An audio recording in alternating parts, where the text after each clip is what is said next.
Hey everyone. Tonight we're drifting back to ancient Rome.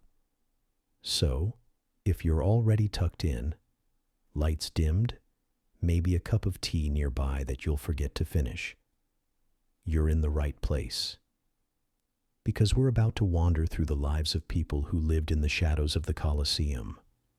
Not the emperors, not the marble statues, not even the blood-spattered heroes who got top billing in the arena. No, tonight's lullaby is about their children. The little, mostly forgotten humans who arrived in the world because their fathers were gladiators.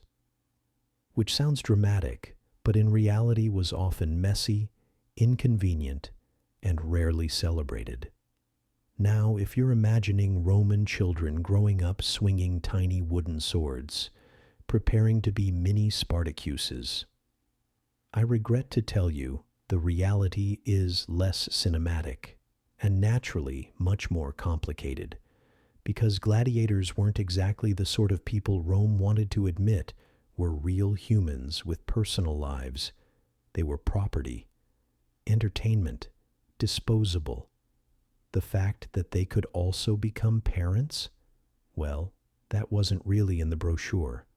So, what actually happened to their children? Let's drift into that question. Gladiators, as you may know, were not a particularly glamorous profession. Despite the way modern movies might show them with six-pack abs and smoldering eyeliner, most gladiators were slaves, prisoners of war, criminals, or very, very desperate free men who sold themselves into the arena for the faint chance of fame. Rome loved a spectacle, and the Colosseum was essentially a very loud meat grinder with cheering. But inconveniently for Roman society, gladiators also had bodies, and those bodies occasionally engaged in extracurricular activities, relationships, affairs, and even the occasional semi-formal marriage, though that was rare, which meant children happened. Children who raised uncomfortable questions like, was your father legally dead, socially dead, or just publicly humiliated every Saturday? For some of these children, life began as a sort of paperwork headache. If your father was a slave gladiator, you were usually born into slavery as well. Congratulations, baby. Your inheritance is chains. Roman law wasn't terribly nuanced about that. You didn't get to claim celebrity child status because dad was famous for stabbing people under the hot sun. Of course, if your mother was a free woman, and sometimes they were, then things got more complicated. Legally, the child's status usually followed the mother. So if she was free, the child could be free. But socially, that was another story. The polite Roman elite might not openly spit in your porridge, but they probably whispered behind your back. Being the kid of a gladiator was not a status you bragged about at school. Now, not all gladiators were anonymous cannon fodder. Some were minor celebrities. If you were especially good at killing people, or at least at looking good while killing people, you might get fan clubs. And women in Rome had a well-documented fascination with gladiators. There are stories, probably exaggerated, of aristocratic women sneaking down to the gladiator barracks for a little late-night romance. Graffiti from Pompeii includes crude doodles, implying that women found gladiators extremely attractive. Something about scars, sweat, and imminent death apparently did it for them. So yes, some children of gladiators were not just the offspring of slaves. They were the awkward, semi-secret love children of wealthy Roman women who had decided that their husbands in the Senate were boring. This created awkwardness. Imagine being a child whose father was technically someone else's property, and your mother was very much supposed to know better. These situations could cause scandals. Sometimes the children were quietly raised in the mother's household, with everyone pretending not to notice. Other times they were abandoned or given to wet nurses or quietly shuffled off into obscurity. Roman society wasn't built to handle, "Oops, the senator's wife fell for a gladiator." But let's wander into the quieter, less scandalous side. Most gladiator children, born in the barracks or nearby, simply grew up as part of the extended world of slavery. They were raised alongside other slave children, destined for domestic work, field labor, or, if unlucky, the arena themselves. Because yes, Rome did have a habit of recruiting children of gladiators to eventually fight as well. A grim sort of family tradition. Your father died with a sword, so you might as well too. However, it wasn't always so straightforward. Sometimes, successful gladiators could earn their freedom. They were awarded a rudis, a little wooden sword, symbolic of retirement. If a gladiator survived long enough to get one, his children's futures could change dramatically. Freedmen could legally marry, own property, and even raise their children as citizens in some cases. So a child of a lucky gladiator might end up not as a slave, but as part of the free Roman underclass. Not elite, but not doomed either. There's also the matter of adoption. Romans loved adoption. It was their way of recycling heirs, consolidating power, and generally making sure someone you trusted got your money when you died of food poisoning. Occasionally, a child of a gladiator could be adopted into another household, especially if the mother was free or had connections. It wasn't common, but it happened, and in Rome, adoption could erase your origins pretty effectively. One day you were the gladiator's kid. The next, you were legally someone else's problem. Now, let's linger for a moment on the psychological side, if we can call it that. Imagine being a child whose father was marched into a stadium to either kill or be killed, week after week. Did they get free tickets? Probably not. But they lived with the knowledge that their parents' survival was conditional entertainment for strangers. It's not exactly the sort of bedtime story that builds confidence. Daddy might not come home tomorrow because he's scheduled to fight a lion in front of 50,000 people. Hardly a soothing childhood. And yet, some gladiator children did grow up to tell their own stories. We know of a few who entered the military. Others simply blended into the general slave population, forgotten by history. Rome wasn't in the habit of keeping detailed records on children it didn't think mattered, so their lives were often invisible. Their fathers might be remembered in dusty inscriptions on amphitheater walls, but their children vanished into the silence of history. Let's float over, softly, to the bigger picture. Why does this question even matter? Because gladiators, for all their blood and sand, were still human beings. And human beings leave children. Rome liked to pretend its entertainment was just that, entertainment. But behind the helmets and stage blood, people lived, loved, and reproduced, and their children carried the contradictions of Roman society. Born into fame, yet invisible. Linked to violence, yet rarely remembered. Proof that even in the heart of empire, there were always lives slipping through the cracks. So what happened to children born to gladiators? Most became slaves, some became free, a few became scandals, and many simply disappeared. Their lives, like the roar of the crowd after a match, faded quickly into silence. And on that soft note, let's drift toward our next royal fiasco. All right, let's drift forward a few centuries. The roar of the Colosseum fades away. The sand is swept clean. And now we find ourselves in the drafty stone corridors of medieval Europe, a world of monks with questionable haircuts, herbal remedies that mostly tasted like sadness, and a complete lack of indoor heating. Tonight's question: how did medieval people treat mental illness? The short answer is badly. The long answer is, well, that's what we're about to float through. First, let's remember that medieval people didn't have our modern vocabulary. There was no neat DSM-5 diagnostic manual.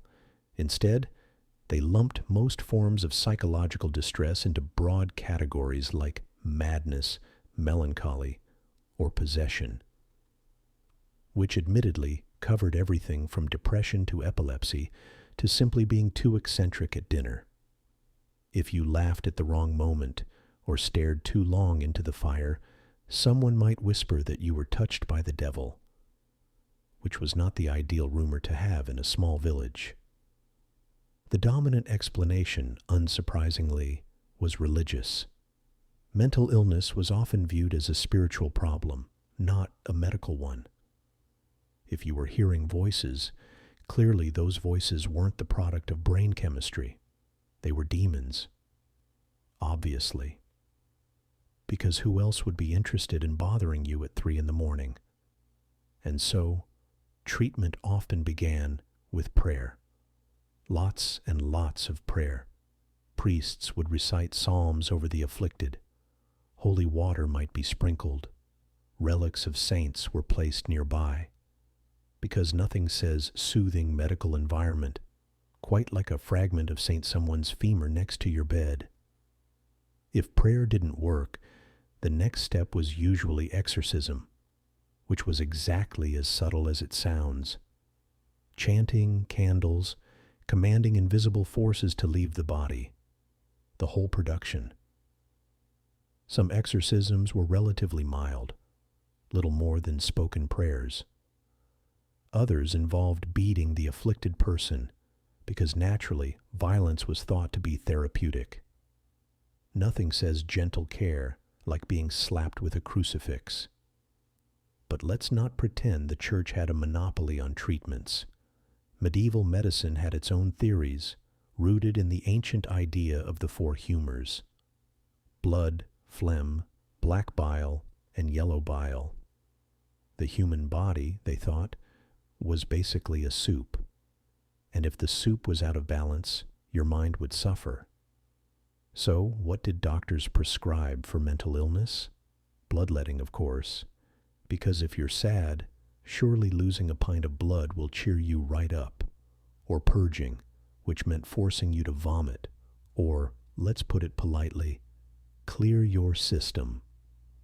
Again, not exactly comforting. Herbal remedies were also common. St. John's wort, valerian root, and various other plants were used. Some probably had mild calming effects.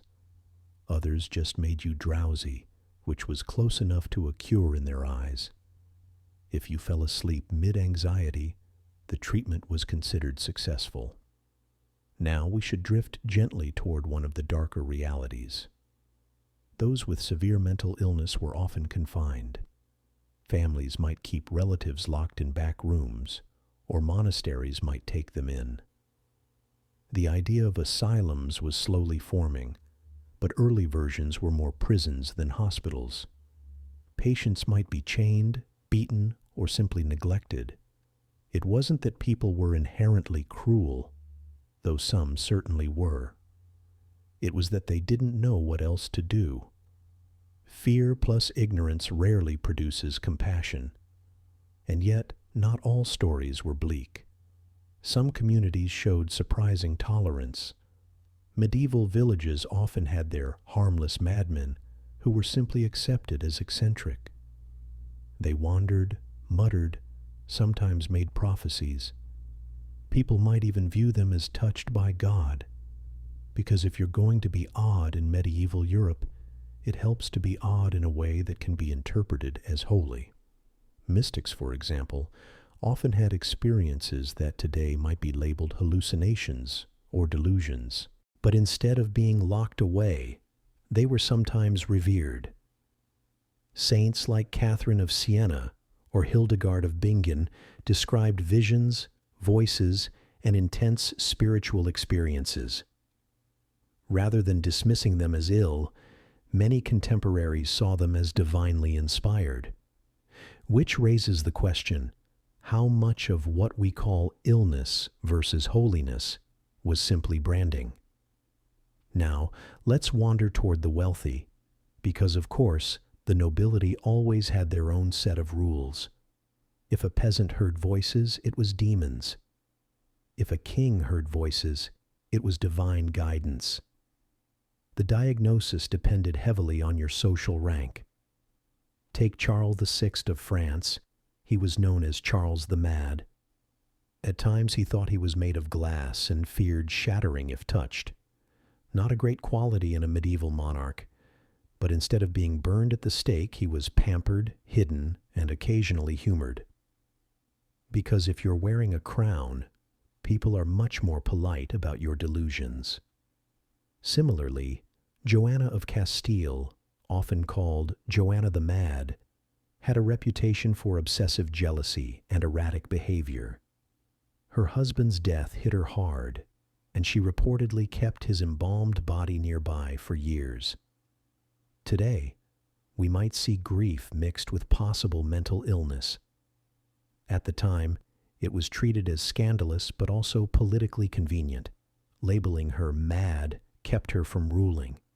So, treatment in her case was essentially imprisonment, not the most therapeutic approach, but highly effective for ambitious relatives.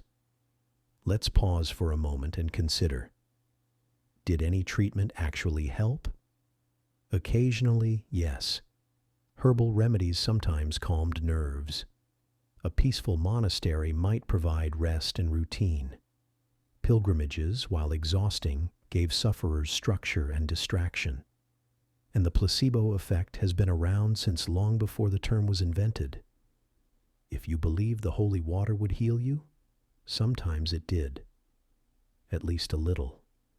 But overall, medieval mental health care was less about healing and more about containment, keeping the afflicted person from disturbing others, and perhaps more cynically, keeping others from being disturbed by the reminder that the human mind is fragile. What's striking, when we drift softly through these stories, is how familiar some of it still feels.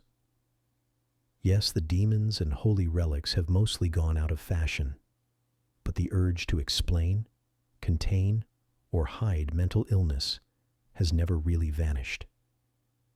The Middle Ages were simply doing it with fewer tools, less understanding, and a lot more incense. So how did medieval people really treat mental illness? With prayer, with bloodletting, with chains, with herbs, with suspicion, with occasional kindness, and with an enormous dose of confusion.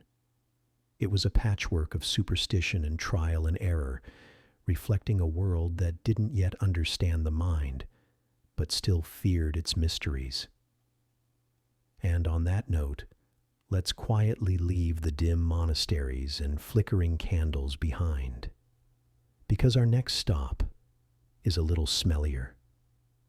We're going to drift aboard the wooden ships of the early explorers and ask a question you've probably never truly wanted the answer to. What did sailors actually eat on year-long voyages? So, let's gently set aside the monasteries and their incense and drift instead onto the open sea. The year is somewhere between vague medieval and early modern, depending on which explorer you prefer. The ships are creaky, the winds are moody, and the bathrooms, well, let's just say they were more of a shared experience than a facility. But tonight, we're not worrying about the storms or the mutinies. We're asking a softer but equally unpleasant question. What exactly did sailors eat on those year-long voyages? Because somehow they had to survive. And spoiler, it wasn't sushi and champagne. The first thing to know is that sailors ate the same foods, over and over and over again. Variety was a luxury. Ships carried supplies that could last without refrigeration, which meant, you guessed it, foods that had already surrendered most of their flavor and joy. The foundation of the sailor's diet was hardtack. If you've never had the pleasure, hardtack is essentially a large, rectangular cracker made of flour, water, and despair. It was baked until it was so hard you could, and people often did, use it as a weapon. Fresh out of the oven, it was already unappealing. After a few months at sea, it became something between a rock and an archaeological artifact. Sailors would sometimes soften it by dipping it in water, beer, or soup, which helped. Unless, of course, it was crawling with weevils, which it usually was. At that point, you had two options: knock the bugs out and eat it anyway, or accept the extra protein. Most sailors chose the latter, because when you're 3 months into the Atlantic, beggars can't be choosers. The second staple was salted meat, beef or pork, preserved in barrels of salt, which sounds fine until you realize that preserved here meant turned into something with the texture of leather. Cooking it involved soaking, boiling, and praying it didn't still taste like a shoe. Salted meat also had the charming habit of going rancid, even inside barrels, especially in the humid holds of ships, so sailors often found themselves eating meat that was technically edible but smelled like regret. Naturally, they ate it anyway. Then there was dried fish, also salted, also chewy, also thoroughly depressing after a few months. Imagine chewing a strip of shoe leather that occasionally reminded you of the sea. That was dinner. Cheese sometimes made it aboard as well. Hard cheeses, the kind that didn't melt into goo at the first hint of sunlight. These could last for months, though eventually they grew their own ecosystems of mold, at which point you just scraped it off and carried on, because again, options were limited. For hydration, ships carried barrels of water, but fresh water, left sitting in a barrel for months, develops an odor and a taste, and sometimes a suspicious green film, so sailors often preferred beer or wine, which kept better. Not necessarily well, but better. Beer went sour, wine turned to vinegar, but both were safer than the swamp water sloshing around in the barrels. Some ships carried rum, especially later on, which quickly became a sailor's best friend. Because if you can't change the taste of your food, you can at least wash it down with something that makes you care less. Now, what about fruit and vegetables? Here's the sad part. Fresh produce didn't last. It spoiled within weeks, which meant, after the first month or so, scurvy began lurking in the background. Scurvy, in case you've blissfully forgotten, is a disease caused by vitamin C deficiency. It leads to bleeding gums, tooth loss, swollen limbs, and eventually, death. For centuries, sailors suffered from it, and yet, oddly enough, the solution, citrus fruits, was known in certain circles. But knowledge is useless if no one bothers to use it. So thousands of sailors chewed their weevil bread while slowly falling apart, because apparently lime juice was just too suspicious for proper medicine. Of course, not every voyage was completely joyless. When ships stopped at ports, supplies were replenished. Fresh bread, vegetables, fruit, sometimes even livestock. Chickens, for example, were carried on ships. They provided eggs until, eventually, they provided meat. Goats sometimes made the journey as well. But these were luxuries, temporary sparks of joy in an otherwise monotonous diet. Fishing was another option. If the crew had time and luck, they could haul in fish along the way. But again, that was supplemental. Hardtack and salted meat remained the grim backbone of the sailor's life. Let's pause for a moment on the emotional side. Imagine being at sea for months, waking each day to the same gray horizon, the same endless creaking of wood and rope, and then sitting down to the same meal of rock-hard biscuits and salted leather, day after day, week after week. You start to understand why mutinies weren't always about pay. Sometimes they were about flavor. There were also cultural quirks. Different navies had their own traditions. The British Navy became famous for its ration of rum mixed with water, creating grog. This served the dual purpose of keeping sailors hydrated and pleasantly tipsy, which made obedience slightly more likely. The Spanish and Portuguese leaned heavily on wine. Northern European sailors often relied on beer, and all of them, without exception, complained constantly about the food, which might be the most relatable thing in history. Medical officers, when they existed, sometimes recommended dietary adjustments. On long voyages, captains were encouraged to carry sauerkraut, pickled vegetables, or even citrus. James Cook, in the 18th century, famously avoided scurvy outbreaks on his ships by insisting on sauerkraut and lime juice. But for earlier sailors, such wisdom was rare.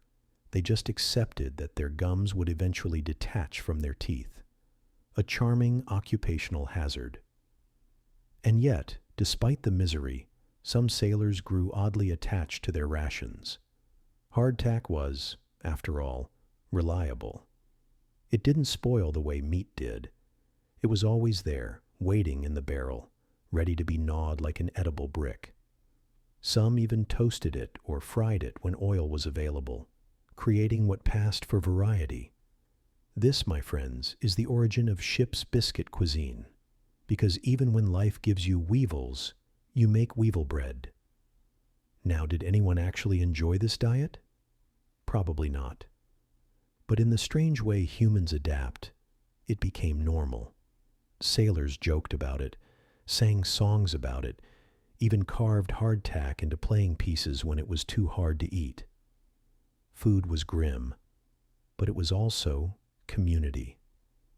Everyone chewed together, suffered together, and occasionally got drunk enough to forget the chewing entirely. So, what did sailors actually eat on year-long voyages? Rocks disguised as bread, shoes disguised as meat, water disguised as pond scum, and, if they were lucky, the occasional chicken or stolen lemon. It wasn't glamorous, it wasn't delicious, but it was enough to keep them alive, most of the time. And, in a strange way, it shaped history, because empires rose and fell on the backs of sailors who learned to live on nothing more than salt, flour, and stubbornness. And with that, let's drift back to shore, because next we're heading east, to a different corner of history, where silk-clad warriors wielded bows alongside their husbands. Our final bedtime curiosity tonight. Who were the forgotten female samurai of Japan?